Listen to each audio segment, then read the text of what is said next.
Alright, cool. Gonna just do one last mic check here. It looks like we're good to go. So welcome. If you're watching live, thanks for coming in. Hopefully we'll be able to answer some questions along the way. If you are checking this out later on our YouTube channel, I hope this could be a great reference for you for anytime you might be checking out the library on your own and you might have any questions or thoughts or want to refer back to this video. I think it'll be a great reference for some tips and tricks as well as just an overarching tour of the kit. So I'm really excited about it. This is the first kit that is coming out from this project that I've been putting together. And again, I'm going to apologize in advance that we're streaming on what I would call just my sort of personal Twitch channel. Unfortunately, I didn't realize that YouTube requires a 24-hour wait period. So when I set everything up, said I'd have to wait today to stream onto the Drummistic audio channel. But we'll put it up there. And any future streams and demos we do will be handled through the, appropriate outlet. So don't worry about, this is not the sort of time or space or energy we're looking for follows or, subscriptions or anything like that. So don't feel like this is one of those things. I'm just trying to show off this product to you all. And I really hope you enjoy it. I hope you get a chance to check it out. There's a lot of great things coming down the pipeline this next month and into the new year, which I'm super excited about. So we got a lot to show off in the coming weeks. I will say that if you do want to grab the kit as you're checking it out and you feel compelled to do so, if you put in the chat command CITYPOP, which I'll do just for fun right here, you will get a chance to go straight to the product page on drummisticaudio.com. Should be really good. It's really safe and secure. Everything's powered through Shopify. And I will say I've had a wonderful experience working with the Shopify setup. Everything is very professionally done. You get your download immediately. It's very safe and secure. So I'm just really happy that all came together quite easily, actually. So big shout out to that. But anyway, we're going to get started right on this kit. You'll notice immediately that I'm in the multi-output setup, and this tends to be the setup that I use when I'm working with the kit. However, you can use a single output if you would like, and actually what I'll do is open up a fresh copy of that. We'll call it CITYPOP. And whenever you get a copy, you'll notice you'll have CITYPOP NKI and CITYPOP multi-output NKI. So what we were showing up top is multi-output. We'll get to that a little bit later on. But basically, to hit the ground running, you can simply click CITYPOP in your instance of Kontakt and get going. And there are built-in features within the instrument to allow you to get situated right away. I've kind of offered this as what I would say is like a sketching device for me personally. If I'm trying to come up with quick parts or I'm just trying to see what something might sound like, I'll probably run it through the single output instance. If I'm looking to actually formulate more sophisticated drum parts and have a lot more customization and flexibility with what I'm doing, that's when I'm going to more likely than not put it into multi-output. The big philosophy behind that is, aside from the ability to use your own plugins, you can group channels accordingly. You can actually treat this drum library like they are live drums. And I almost pretend like, we'll X this out here, I like to pretend that these are my stems. I can solo.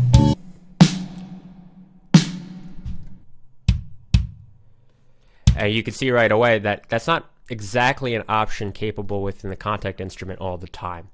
And by doing multi-output, you'll be able to have that available immediately. And it's only about a 2-minute setup. There is a guide on our Drummistic Audio YouTube channel. I'll also run through it again real quick on here. But anyway, the first thing you'll notice is we got this beautiful artwork by Dom KNVB, whose signature is right here. Just an absolute gorgeous 80s inspired anime artwork.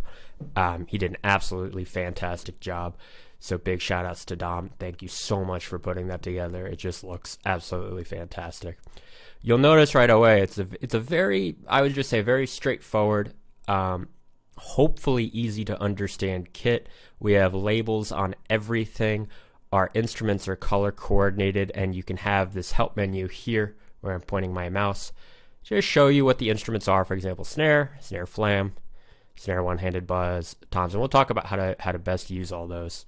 If you click on the arrow here, you go to your second line of instruments, which include hi-hat, ride crashes, a splash, and tambourine. And I'm sorry, tambourine, cowbell, and clave, which are your Aux Percussion, available within the library as well. So if I'm hitting the right ones, that's going to be your clave. That's going to be your tambourine. Cowbell, we have a bunch of options. We have open. I'm sorry, that's the tip. Hit on the edge of the cowbell. We have open, played on the mouth of the cowbell. We have the cowbell hit with a felt mallet for sort of a soft muted texture that's common in a lot of original 80s J-pop tracks. And lastly, this cha-cha bell, which just has a really nice bright alternative as well. So 4 options with the cowbell. Clave, just this guy here, and tambourine, that one there. I didn't really find a lot or much of any J-pop tracks that use tambourine in a way where you were shaking it often. More often than not, it's simply something that has accompanied a snare hit, and when you put it through a reverb send like I just did, you get this really nice complementary sound to what you're doing with your snare drum. So, and the snare is here. Right away, the faders should be pretty self-explanatory, but again, every knob that you hover over, should you ever forget, is going to have a help menu here. So for example, if I hover above the sends here, you'll see it says kick reverb send, signal path up to plus 6 dB above your dry signal. So you're pretty much maxing out the ability to have as much reverb as you want without going overboard. And we can even talk about later on sort of popping the hood in your Kontakt instance if you want to freely customize that reverb for your own library. We sort of have a base starting point that I think would work for everybody and for most situations, but of course everybody is kind of doing their own thing, so we can always look towards that in addition to using multi-output as a way of offering that same sense of customization. You'll notice the toms are here, 1, 2, 3, and 4. And you can go to the second panel again to see the cymbals that we have available in different sliders. And the big reason they're categorized as such, aside from that flexibility, is that's how they're also set up in multi-output. So, like I mentioned, these are your sends. They individually send to whichever one you want. So if I just want snare reverb, you get some really nice snare reverb. And you'll notice that the kick is unaffected and the tom is unaffected. It's not like, you know, these days, kick doesn't really go into reverb, but it was pretty common to have the kick be in sort of a little bit of an ambience. So it gives sort of that sensation of a more roomier sound, and it can blend really, really nicely. Below the faders here, you have panning options.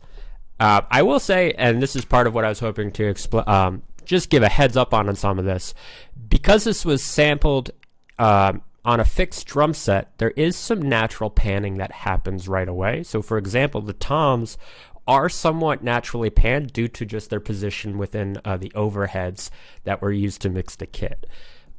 Everything that I mix in terms of the use of the overheads and the room mics is from the perspective of the drummer. So from the toms from highest to lowest will be left to right, very, very subtly, but you can emphasize that and spread them a little bit. Or if there are tracks in which toms are treated very sort of in ping pong motion, where you could get something like this. Some of the tracks that use a little bit more processing beyond the general what I would say treatment of making the acoustic drum sound what I would say natural. More along the lines of things that get mixed or overdubbed with 808s and other similar processing. A really great feature within the GUI here is right below the pan. This is a Transient Master. So TMAS means Transient Master. The left knob for each fader is going to be your attack, as it says here, increase or decrease the attack of the sample using built-in Transient Master. And the right side is going to be the sustain. I have found in terms of giving as much flexibility as possible, I would recommend in general turning the sustain of the snare left a little bit, and that is going to just take some edge off of the length.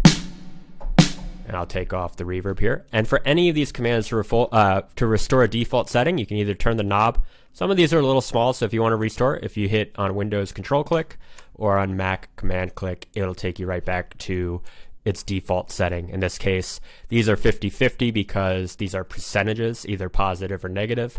Saturation starts at 0 and goes up to, I believe I set it to 50%, and you'll see that it doesn't, you don't need more than that, I assure you. But anyway, we're going to trim down the attack of the snare, for example, and usually boost it. And that's usually where I tend to start it.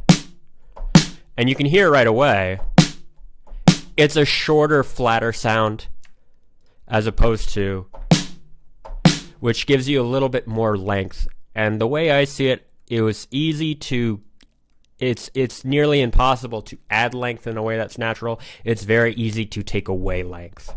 So I do recommend kind of having that as a default. And I even do the same thing with the kick. Pretty much when I get situated, I will turn them in to what looks like, 10 and 2, but the 2 o'clock being for attack, 10 o'clock for being sustained. So right away, you have these short, articulate sounds.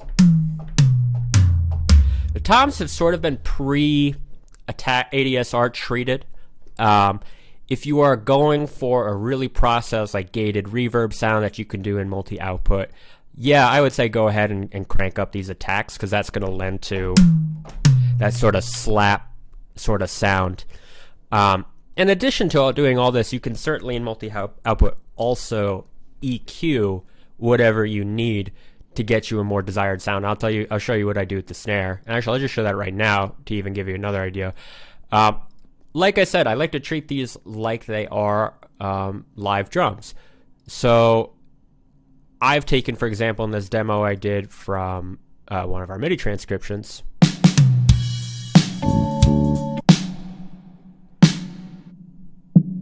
you can see that I'm boosting in certain spots. I've even taken away around the 500 hertz range. Pretty normal EQ moves that I think most people will be doing. Boosting around this range or even the 200 range is pretty common, especially when you think about these 80 sounds being the basis for like drum and bass, where that snare is usually floating in the 200 hertz range and then gets boosted pretty hard. So it's a similar move. And if I wanted, I could add more snare response by cranking up the shelf here.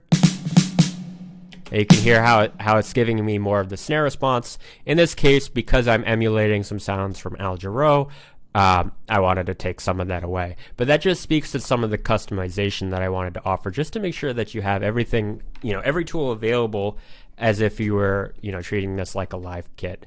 And that way, the only limitation is your imagination at that point. And that was a big thought for me anyway. So below the Transient Master is your saturation. And I will sometimes poke it into the snare to start. Oh, I gotta be on here. So we can do it there if we're back on single instance. This is our single instance sound. And it can get pretty gnarly. And hopefully that's not going to, hopefully that's not blowing your system up. Apologize. But yeah, you can see that you don't need much of this to get situated. And saturation is a great tool for adding presence without raising the volume. If you feel like things are sitting or balanced well and you just want things to poke out a little bit more, those are going to be your go-tos. And across the board, it's pretty much that with every one of them.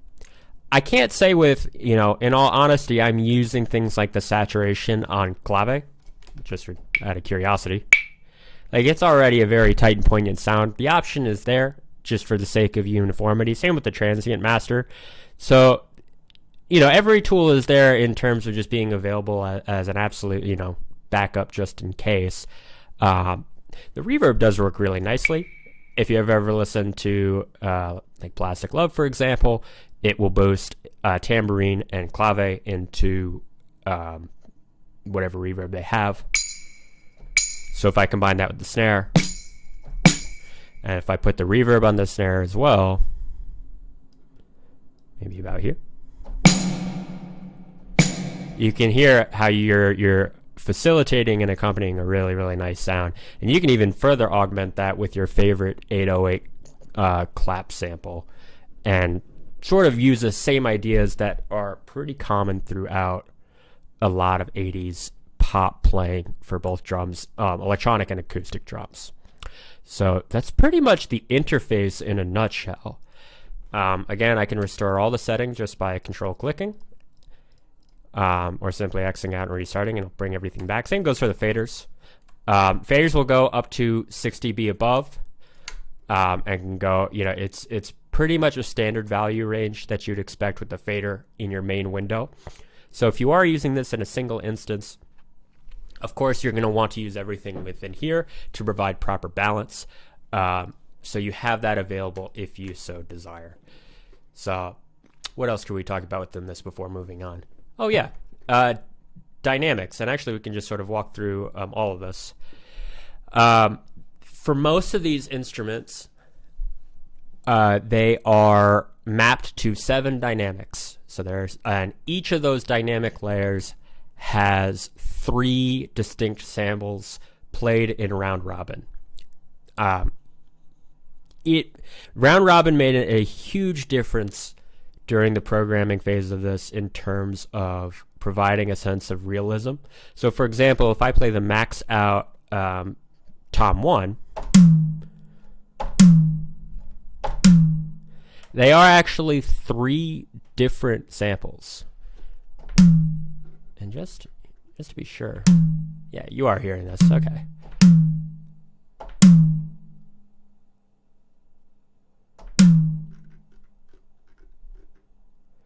Sorry, one moment. Yeah, okay.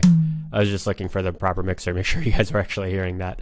Okay, so those 3 are actually different samples. And you might think, well, that's not a big deal. They're not that different. It's different enough where if you were to play them in a row, it gives a sense of realism. And then there are 7 dynamics. It goes from pianissimo to piano to mezzo piano, mezzo forte, forte, fortissimo, and triple forte. And they're mapped accordingly to velocity. So if I play really soft, hopefully I can get the softest one on this keyboard for like Tom 2, you'll hear that the tone actually changes to match what it's like to hit the drum soft.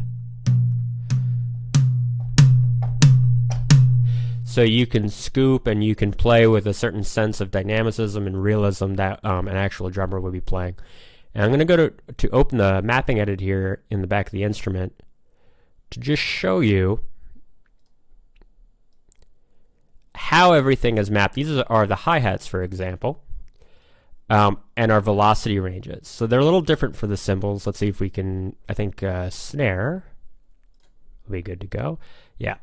So you'll see, for example, for our main snare hit, from 1 to 19, you're going to get your piano sample, pianissimo sample.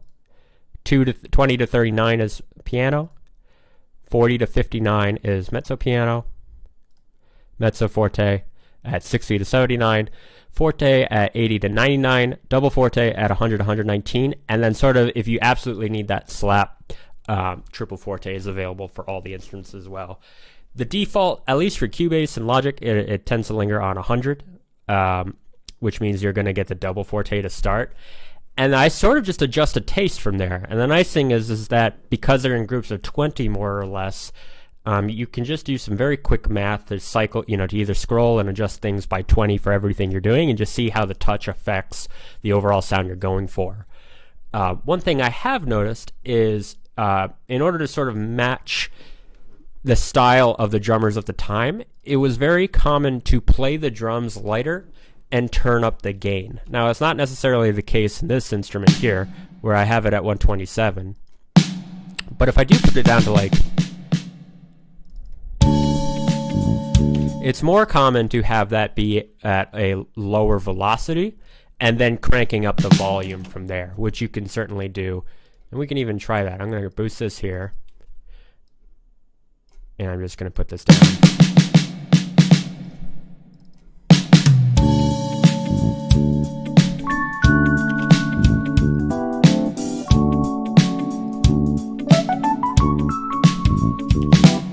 We'll do it one more time. I'm going to turn it up from here.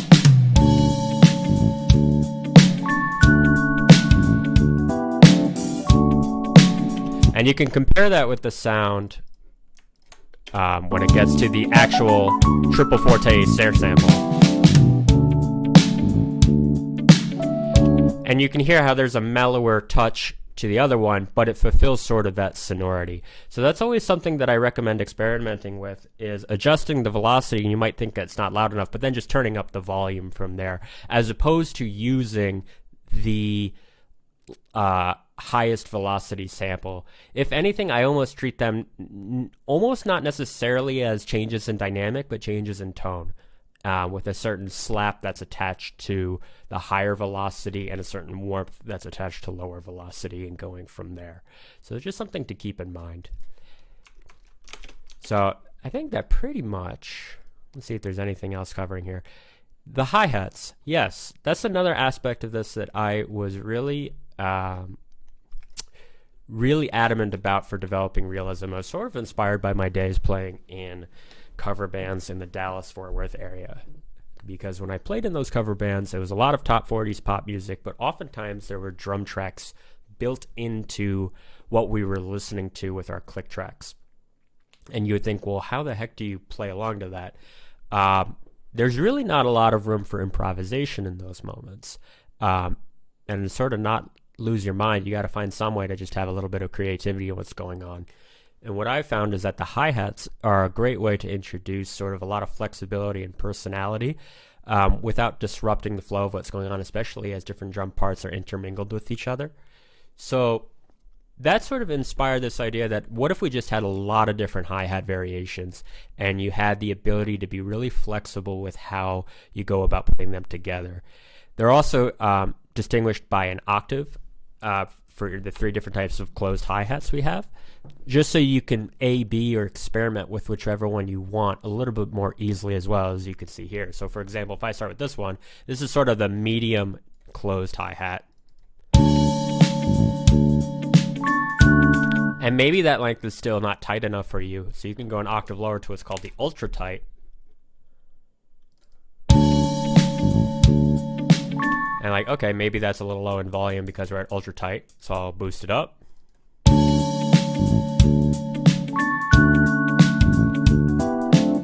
And right away, you can A-B it. And it's like, you know what? I really like when it's ultra tight, so it's a shorter length, and we're just going to boost up the velocity.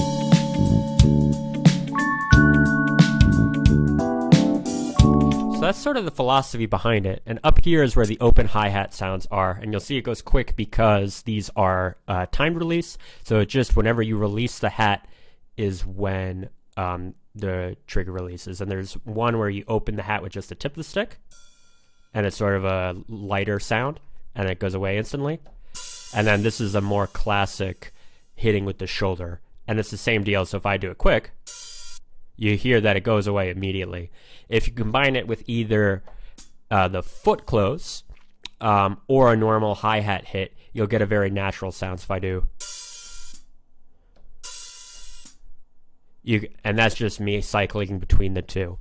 One thing I have noticed sometimes in terms of a tip and trick is that you'll notice that even though this is directly stopping at the next hi-hat note, like that one tends to work okay. Sometimes there's a little awkwardness between the hats depending on tempo, and I would simply recommend manually adjusting the length and letting it overlap very slightly. Like that. And even then right there, it's kind of added a nice touch. So I'd always recommend when you are adding those open hi-hats, just overlapping it a touch by ear manually so that there's that connection to the next hi-hat note.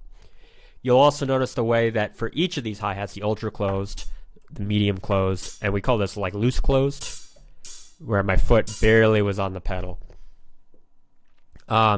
It's hit in 2 different spots. The bigger sounding one is hit with the shoulder of the stick, like this, and that's sort of on the edge of the hi-hat, and the second one is the tip.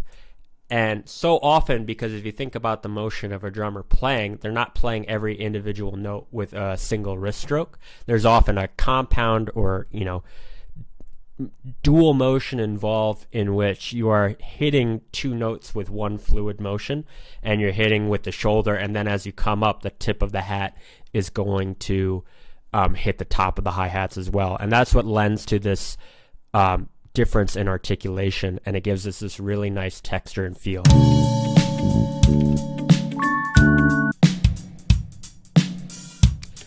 And you'll notice if I put everything on, and I've even lowered the velocity by 1 grade for the tip, because it tends to be softer when you play it naturally. But you notice if I put everything here on the same hi-hat part,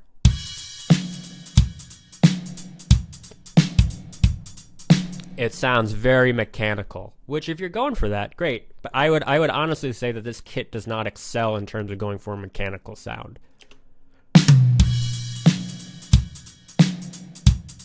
So if I go back to using a shoulder in the tip, and I can even do things like, okay, well, I used an open tip here. What if I do an open shoulder and I give it a little extra overlap? Oh, just like that. So now let's see what that sounds like. So you can see that the customization is pretty quick in terms of experimenting with what you'd like to do. There is an open hi-hat sound that is once triggered, and that is on this B flat here. You'll get the exact same samples up here with touch release. So I'm sorry, on the A flat, if you can see that there. So it's the exact same samples. The only difference is that this open one, like let's say you're in a big rock out section and you want it to linger, and you may not necessarily want it to release because it's in continuous motion or something like that. So something to keep in mind there. So that's a really valuable thing, I think, is right away is you'll see I'm accenting the shoulder, and I'm taking, you know, I'm going, what is this, 87 for the tip, 108. So they're separated by 1 dynamic level. I can even isolate this.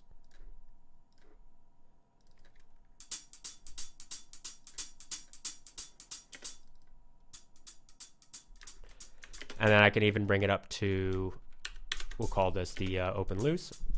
Get rid of that.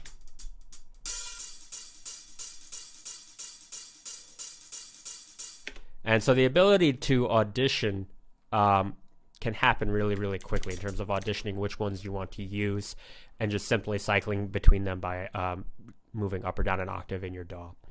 So that was really important for me. Ride cymbal, you get your ride in... and that's in a similar thing where if you can even move these, that's going to be on the here for the exact same effect.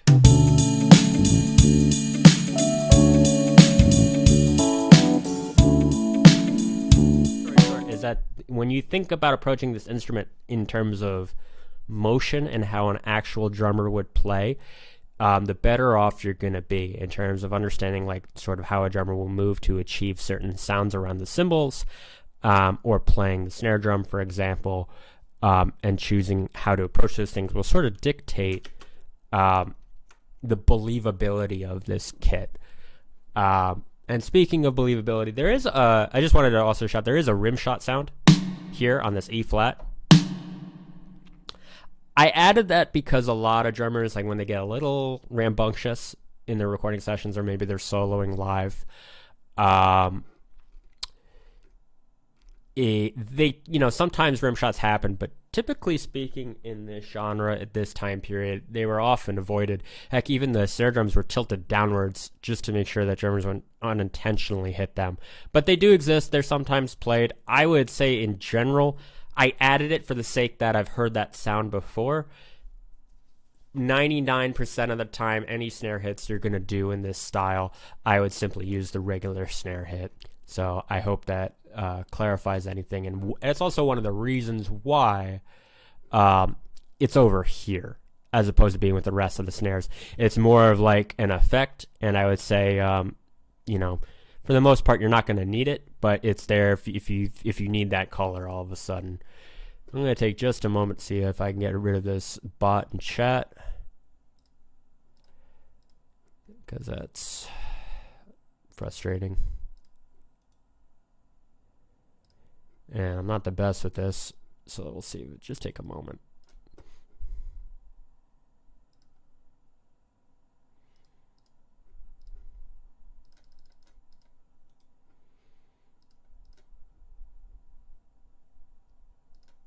There we go.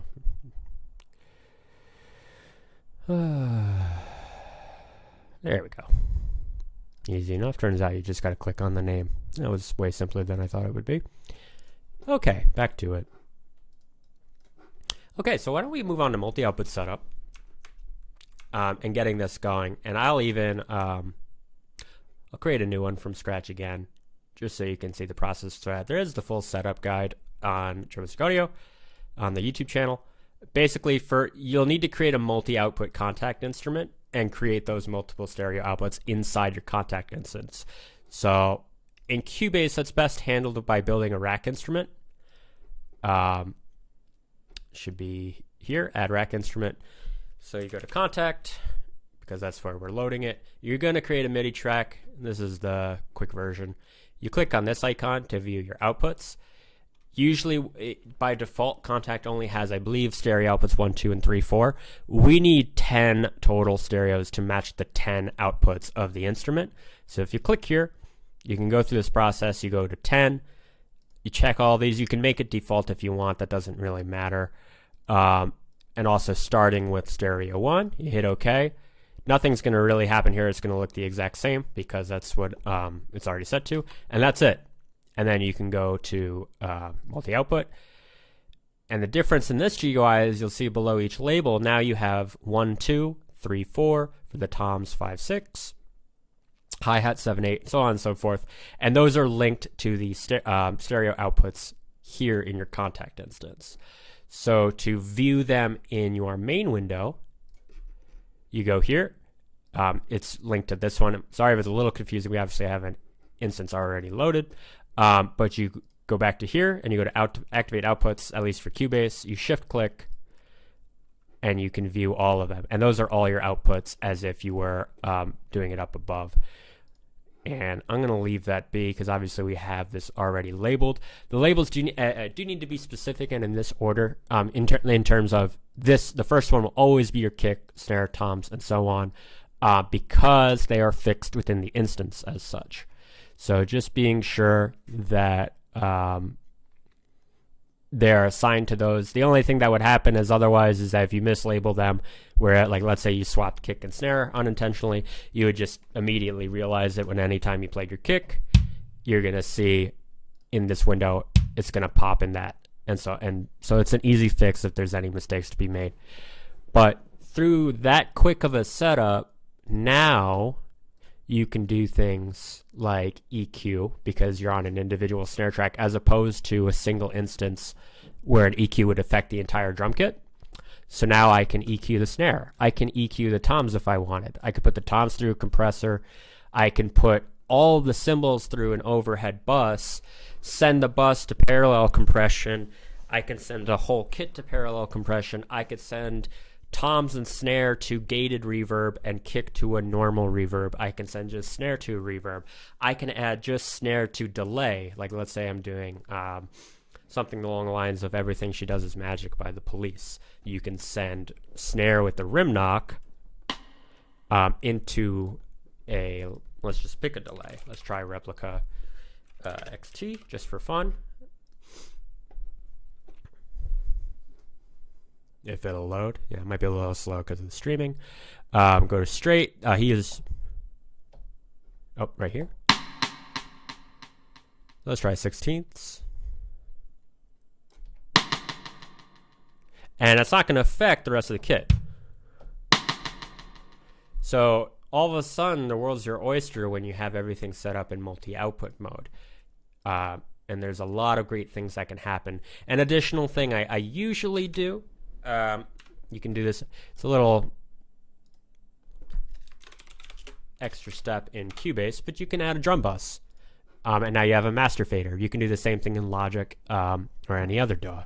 And now I can send the whole bus to, let's say, Shadow Hills. And I have this, and we'll turn off all of this so I can check it out. And we can try, let's try the discrete.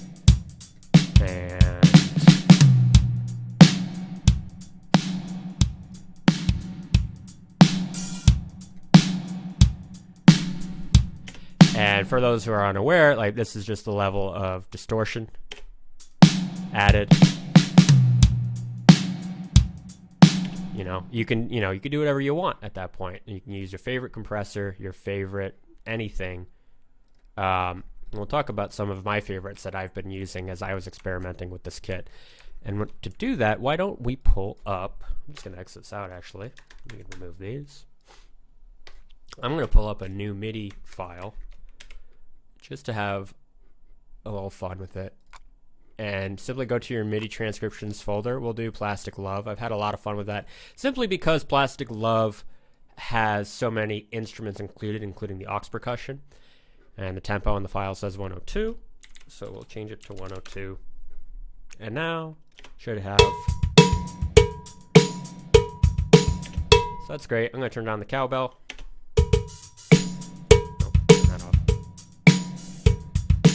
And right away, you can even see I had automation accidentally on, but you can automate volume now as well. And you can have a lot more flexibility and freedom as if you're creating, a normal drum part. So let's loop this.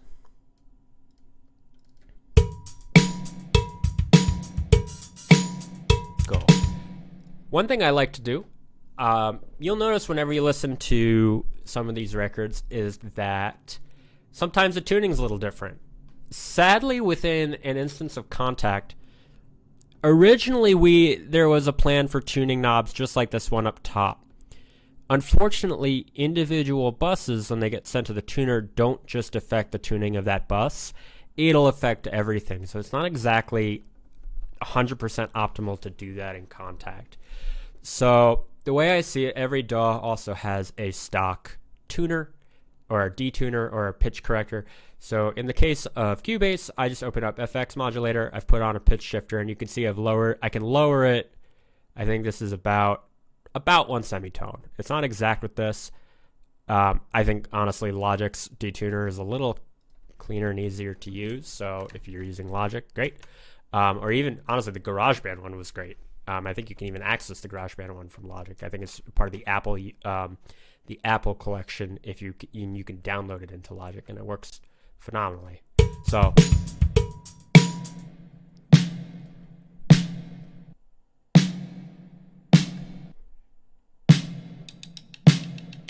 So you get some of that roundness when you detune the snare a bit, and I love doing that. I can even pull this back a bit to match.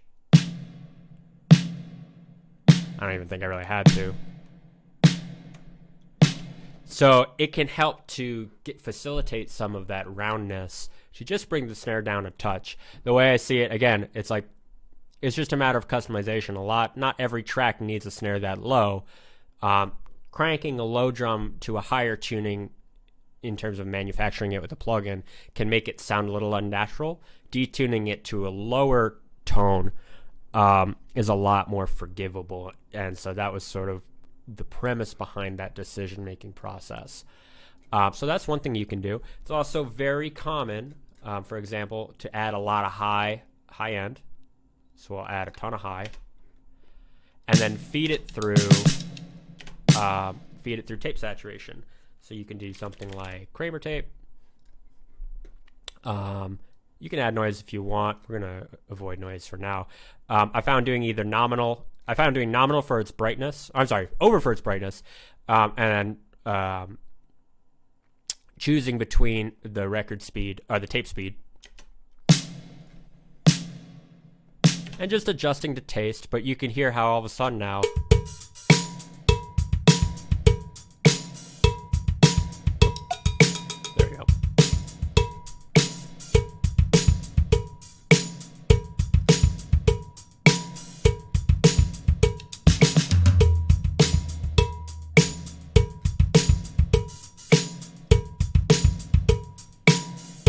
And so you can adjust the taste, and that's another great way to get a little bit more of that 80s sound. One thing I've really enjoyed in terms of getting that a really nice sort of additional coloration, if you have it available, is RC20 from XLN Audio, this retro color. And if you click on the preset at the top, 808 Dirt Punch, I found to be unbelievable. And I'm going to just add about 10% to the entire bus. So I'll turn it off and then I'll add it and you can hear the difference.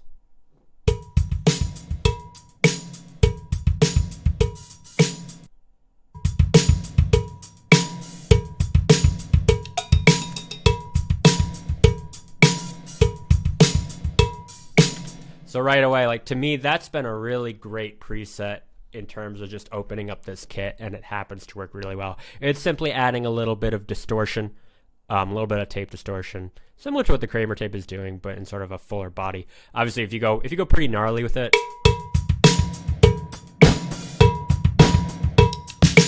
so it's just another form of saturation. But I just happen to think that this one has worked really, really well with this kit, and it just pairs nicely, like fine wine and cheese, I suppose. So that's always an option. I will say that all of the drums in general are very lightly compressed. So I wouldn't, I would say go ahead and grab your favorite compressor. So you can do something like 76. It's a classic compressor choice.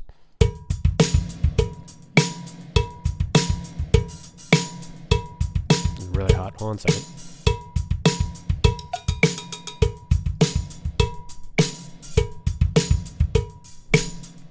And I'll just blend things in a bit more. And again, you can do everything with taste to just treat things like you would a normal drum kit. Next one I wanted to show you is gated reverb, which is a classic staple of the 80s sound. First thing I'm going to do is turn off the reverb in the console, and we're just going to work with the reverb provided. So that's all off, which, we're just going to work with reverb outside of the kit. So for this one, see if I can remember. We'll send snare, clave, tam. I have to go through this extra step in Cubase to create an effects channel. In this instance, I really liked the RC24, sort of a emulator of the Lexicon 224 reverb, which is popular in the 70s. This preset here in medium, 80s snare, is fantastic. I'm going to mute the clave and tambourine real quick.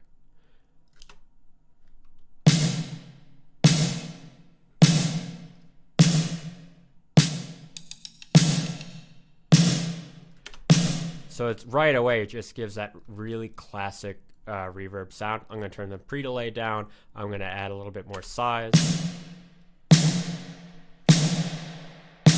Cool. And then I'm going to do the classic thing of adding a noise gate to our reverb. So you can...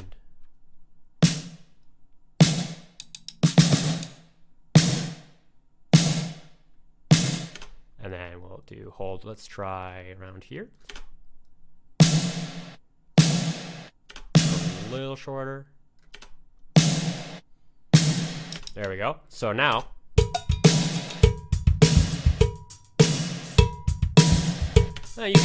you can tame that if you want.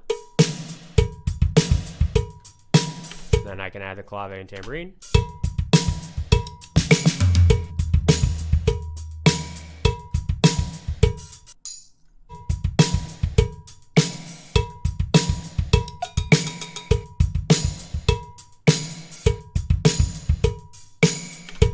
So right away, you're getting some really nice sounds. I would probably, and again, you can opt to do it in the individual track. I'm going to add a little kick reverb.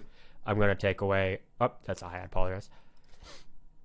I'm going to add some kick reverb. I'm just going to take away some more of that, add some more review, take away a little sustain from the snares. Now I got a little bit of a cleaner, warmer sound. A little saturation in the snare.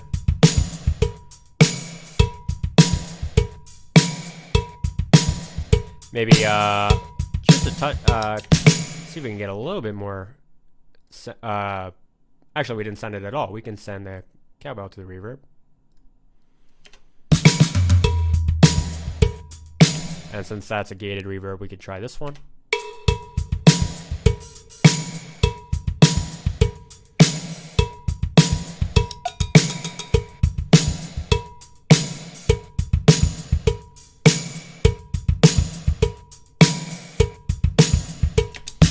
I mean, I think right away that's, maybe you could tinker around. I could spend hours doing this, but you're in a good starting spot, I feel like. So definitely a lot of flexibility in terms of what that can offer you. And because we're using your favorite plugins, you can feel a little bit more comfortable working with your preferred sounds. What else can we cover here? I think that pretty much covers some tips and tricks as far as getting a really nice drum sound. You can continue to experiment with things like an API, the 2500 compressor, seeing how things work with an ozone or your favorite VCA compressor of your choice. You know, the world is sort of endless with sort of how you can customize and add your sort of personal touch to things. I've also used the Sound Toys Decapitator as a saturator in place of the built-in saturator in Kontakt. For toms, I really enjoyed sending to give you an idea of it.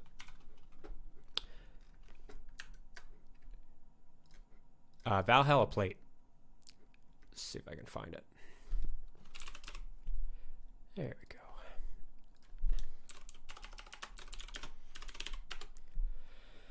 And even this preset here in medium, I believe, perfect tom plate. There it is. And I bump it up a little bit, but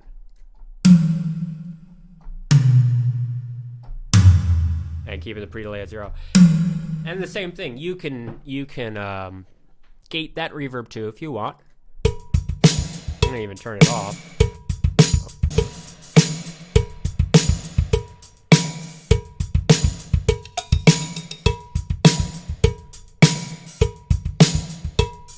Wait for the tom.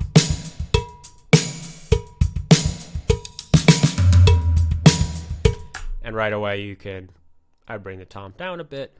The way I figured, I thought I got a little clunky if there were 4 individual tracks for toms, but also the toms are pretty much tone matched. They're pretty much attack and EQ matched. So doing it in one fell swoop is pretty good to go. I don't think you need to worry about scooping anything. I've done plenty of scooping in terms of EQ and implementing it into the kit. You can certainly boost the attack. For this particular kit that I used, you'll tend to get a nice attack sound around 2500 is sort of where this the skin of the drum sets. Let's see if I can find it. Yep, right around here. So you can get a little bit more slap by getting into that range. You could take away around here, maybe even up here, if you really want to scoop it even farther. But truthfully, I kind of put it in a place that I think sounds pretty okay. And I would just say EQ with caution. And certainly, I would recommend even just using the Transient Masters to individually adjust some of these toms. Let's say like tom 2, we can just take out sustain. And if we turn off the reverb for a second, as opposed to, a touch more length there. So again, lots of flavor choices that we can make in regards to that.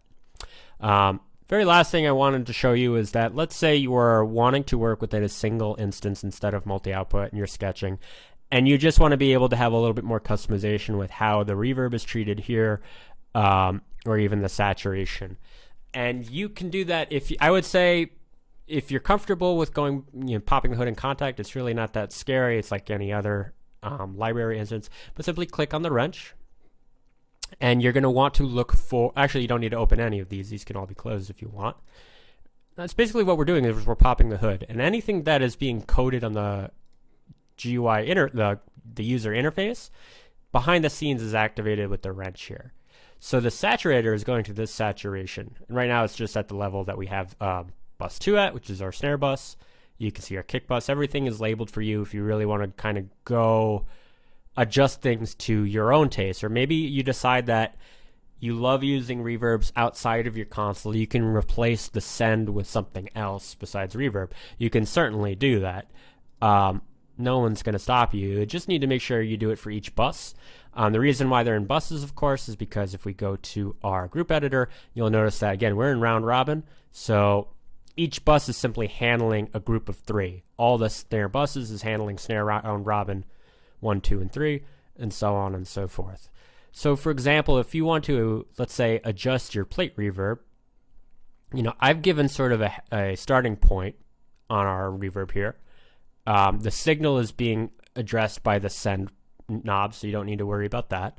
But you can certainly adjust the pre-delay. You can adjust the amount of decay and the overall size and give it a general tilt EQ, and even go into mono if you wanted with the stereo knob, and even pan it looks like. This is your Transient Master, which is doing exactly as I was describing before. I don't think this needs much toying with. It's pretty much, your attack and your sustainer being handled by the knobs up front. And then saturation, it's set to a drum mode already. It's a pretty straightforward saturator. So you're getting the options that are provided with any Kontakt library that you purchase. Anything that has those built-in options within Kontakt is going to be operated through the built-in devices. And anything you want to use outside of that is best handled in multi-output. But you can certainly further customize your single output if you so chose. Again, I feel like I just was looking for a neutral square one starting point. And like I mentioned before, truth be told, I think 98% of the time, I personally am going to always keep it in multi-output mode. That is sort of how I intend to use it. I am, of course, a drummer. I want to feel like I'm mixing drums and not that I'm mixing a drum machine, so to speak, especially because the whole point of this kit was to offer a sense of realism in a very particular style that is not widely available. There are other 80s kits out there that are more centric towards the sounds of bands like Poison or Motley Crue, where it's this really big rock sound that's more Americanized or more like heavy metal. And that's great. That's super cool. But when it comes to J-pop, when it comes to city pop and sort of that sound, you can certainly maneuver things, but it doesn't seem to quite hit the mark. And so I was really happy to be able to create something that I think exists in a very particular space and serves that unique purpose. And when it does serve that purpose, it does it to a high degree. So yeah, I would say if you have any other questions about this kit beyond what was covered in this video, this will be up on our YouTube channel. So I really encourage you to leave a comment below and just let me know of any questions you might have, and I will answer them as quickly as I can. Additionally, I will post various tips and tricks and tutorials, not just for this product, but for future libraries that are coming out very, very soon. So please stay tuned for that, especially through the month of December. So please consider subscribing to the channel if you'd like to stay up to date with those. And also through our website, there is the email list, which I will never spam. I will never, I'm not going to send you random messages. Really, that's just a space where I say, turns out there was, a patch that might be needed in one of our libraries. We fixed and adjusted it. If you'd like to re-download it, you could do it here. Or just say, offering things that are actual benefit and, updates to our products as time goes on and we have more people using it and discovering new things, or maybe perhaps looking for additional options. More or less, I'm going to try and provide those to you. Assuming you've purchased the library, it's my desire that you never need to purchase it a second time just to get any updates. We'll just get those along as we go, because I think that's just only fair, especially if you're giving me a shot to try out a library that's new and hopefully exciting and hopefully fun to play with, and just see where it takes you. So again, thank you so much for checking this out. I really appreciate it, and I hope to hear all the new and wonderful musical ideas that you all come up with using this library. And please feel free to tag me on Twitter at Drummistic Audio. I'm sure we'll have more social media created over time. I would just love to hear what's being created around the world with this kit, and just see where the sounds take you, and I couldn't be more excited to see what happens. So again, thank you so much for checking it out, and have fun.